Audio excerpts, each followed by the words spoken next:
जे समाव गोजोन आरो सान्थिनि खोथा सोलिगासिनो दं ट्रेन्डिं, बे समावनो जोबोद इनाय अनागार। जायहा पावार दं बेहानो जै ना मारै?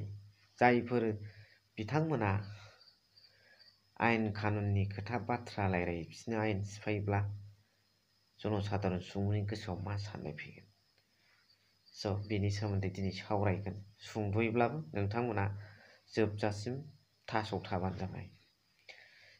हेल' everyone, once again welcome back to the channel. दिनैनि गोदान भिडिअ नोंथां बयखौबो गोसो गोथारै फरायदों, लोगोसे आसा खालामो इसोरनि अननायाव नोंथां बयबो मोजां दं। सावरायनायनि सिगां आङो अफ्रि दैमारि सारनि सैथोथिया मा?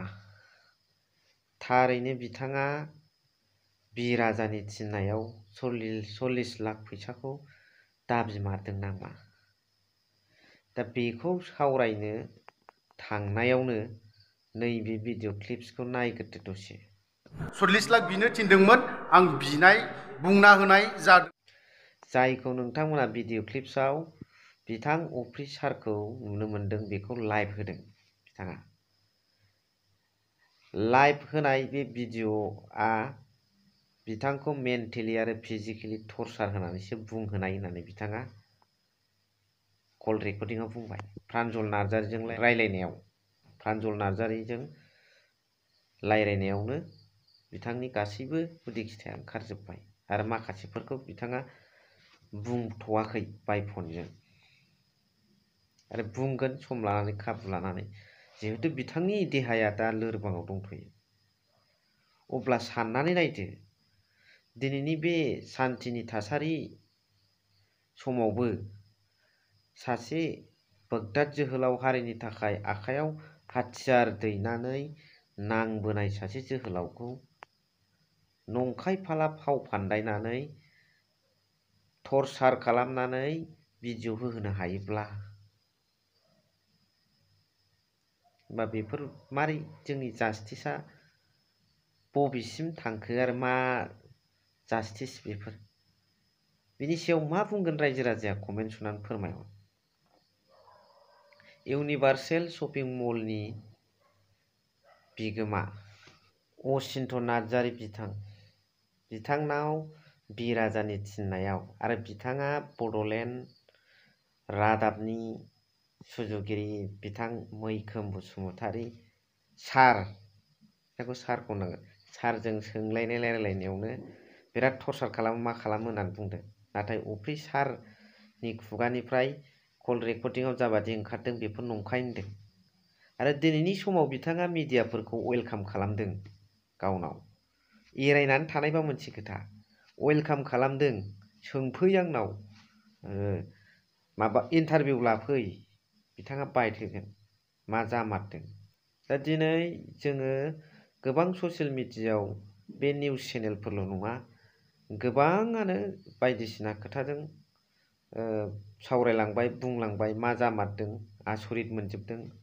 दा दिनै जोंनि साननांगौ बाथ्राया बेल'नो जे थांनाय माखासे समफ्राव बिथाङा मा खोथा बुंदोंमोन बेखौ आङो बुंफिननांगौ गैया, निस्सय रायजो राजाफ्रानो मिथिखायो। दा बैफोर खोथा बुंनायनि गोहोमनि फिथाइ महरै दिनैनि बे थासारि ना मा होननांगौ जाखो बिथांखौ? बिथाङाथ' मोनसे समाव बा थांनाय समफोराव गोबां माखासे दैदेनगिरि आरो बबेबा साइडखौ बिथाङा गोबां बुंबोबाय। दा जानो हागौ बेफोरजों टाच लानानै बड'लेण्ड रादाब बायदि निउस चेनेलफ्रा बुंदों। गोबां समाव गोबां दैदेनगिरिफोरखौ बिजिरग्रा बुंग्रा अफ्रि दैमारिया दिनै सान्थिनि थासारियावबो नैबेबादि मोनसे एन्टि ससियेल एक्टिभिटिस खामानिखौ मावदों होननानै निउसफ्रा दामनायखौ नुदों। नाथाय दिनै बिथाङा निउसखौ वेलकामसो खालामदों। थांनानै गद-गदि लाहै, बेजोंनो फेस टु फेस मा जामारा। हयथ' बिथाङा बेबादि बबेबा निउस चेनेलफ्रा थाङोब्ला, हयथ' बड'लेण्ड रादाब थाङोब्ला हरनि 10टा 11टाबाबो बिथाङा राजि बाइट होनो, फट खिथाना होजोबबावगोन बियो सारा। आंहा फोथायनाय दं, आसा दं साननैसोआव नामबो लागोन बिथाङा। दा बिथांनि सोमोन्दै जा इनफरमेसन दं नोंथांमोना ससियेल मिडियायाव मोनखाबाय आरो नोंथांमोननि बिजिरनायाव मा ओंखारबावो बेखौ नोंथांमोना कमेन्ट्सनि गेजेरजों फोरमायहर। आंनि मोनसेल' कुइसनसै जे दिनैनि बे सान्थिनि थासारियाव सान्थि सुक्ति जाखांनायनि उनाव आरो जोंनि गेजेराव सान्थि लाबोगासिनो थानाय समाव दिनै सासे सुबुंखौ बेबादि हारिनि थाखाय मावबोनाय सासे सुबुंखौ मिडियायाव बुंनायनि थाखाय नोजोर लाखिनानै बिथांखौ खेल लायै लानानै पलिटिकेल एंगेलानो जानांगौ बे आंनि अंक'यै। पलिटिकेल एंगेलजों लानानै बिथांखौ केपचार खालामनानै लांनानै बिथांखौ टर्चार खालामनानै ससियेल मिडियायाव बिदि बुंहोनानै नंखाय फाला फोरमानबो होहोनो हायो। दा बेफोरबायदि थासारिया नैबे समाव मानो जानो मोनदों? बुङोलाय सारमोनानो दिनै गिनांगौ गैला, मिडिया ससियेल मिडियायाव खामानि मावग्रा बिथांमोनाबो गिनांगौ गैला, सान्थि फैबाय, बुंनो हाबाय, सिगाङावसो बुंनो हायामोन होननानै बुंबोबाय। दिनै बिथांखौथ' ओरैनोथ' बिथाङालाय मा बबेबा मोनसे पलिटिकेल पार्टियावबो जयेन जायाखैना, बिथाङाथ' एक्स एनडिपि हिसाबैनो दंमोन ना, आरो बिथाङाथ' एक्स एनडिपि इउनाइटेड फरामनि सासे सोद्रोमा, बेखौनो दलायना होबाय।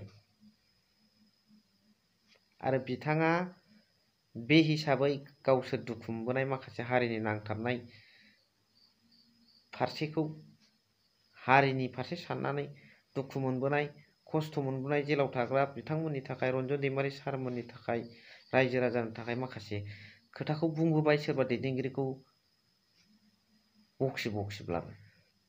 बेफ्रावथ' इसिबां बिदि खालामनांगौ गैयाना। हय बिथांनि बुंनाय रावनि ढङा आलादा जायो, हाथियार लानानै सोमावसारबोनाय सुबुं एसे रागा खरा, अब्लाबोथ' बिथाङा माखासे खोथाफोरखौ लिडारनि बिरुद्धै बुंदोंबाबो इसिबांथ' बिदि नेगेटिभलि लानो नाङा। बुजाय आजाय एसे एनै थामब्रें थुमब्रें ओरैनो एसे स्लाइट फिजिकेल पानिशमेन्ट होनानै बेखौ हगार हरनो हायोमोन। दिनै बिथाङा बुंदों कल रेकर्डिंआव, मेगन बुलाजोबनाय नुदोंबो, मोखांखौ सिनायखायो बुनायखौ, जे बुंनायनि प्रनाउन्सियेसना बिथांना गोरा गोरा जायो। नाथाय जायफोर मिनिंफोरखौ लानानै बिथाङा बुंदों बेफोरो जोंनि मेरिट्स, डिमेरिट्स आरो ड्रबेक्सफोरखौ जायफोरखौ लानानै बिथाङा बुंहरदों बैसोर बिथां सारमोननि बा खुंथायनि ड्रबेक्सफोरखौसो बिथाङा बुंदों। जे मिडियानि गेजेरजों बुंलायनायनि गेजेरजों जों ड्रबेक्सफोरखौ मिथिनो मोनो, जाथिनि थालांनाय माखासे मावनांगौ हाबाफोरखौ जों मिथिनो मोनो। दा बेयावनो इसिबां गिदिर साजा होनांगौ बेयो जोंनि थाखाय आसरित मोनथावथाव आरो साननो गोनां बाथ्रा। दा रायलाय होनलाय मिलायनायनि गेजेरजों दाबो सम दं, बोरै बोरै जाया। बेनिफ्राय दा बेफोरबादि बयखौबो नुखाजोब्बाय, मिन्थिखाजोब्बायबा दा बिथांमोनखौ काउन्टार केस होनो हागोन ना हाया बेबो मोनसे प्रश्न। गोरों गोरा आयेन ल'फ्रावथ' माखासे रुल्स थायो नालाय। दा बेफोरखौ रायजो राजाफ्रा मा सानो कमेन्ट्सआव हरबानो जाबाय। आङो भिडिअखौ एसेखिनियावनो फोजोबबाय। थेंक इउ भेरि माच फर वाचिं। लाभ इउ अल।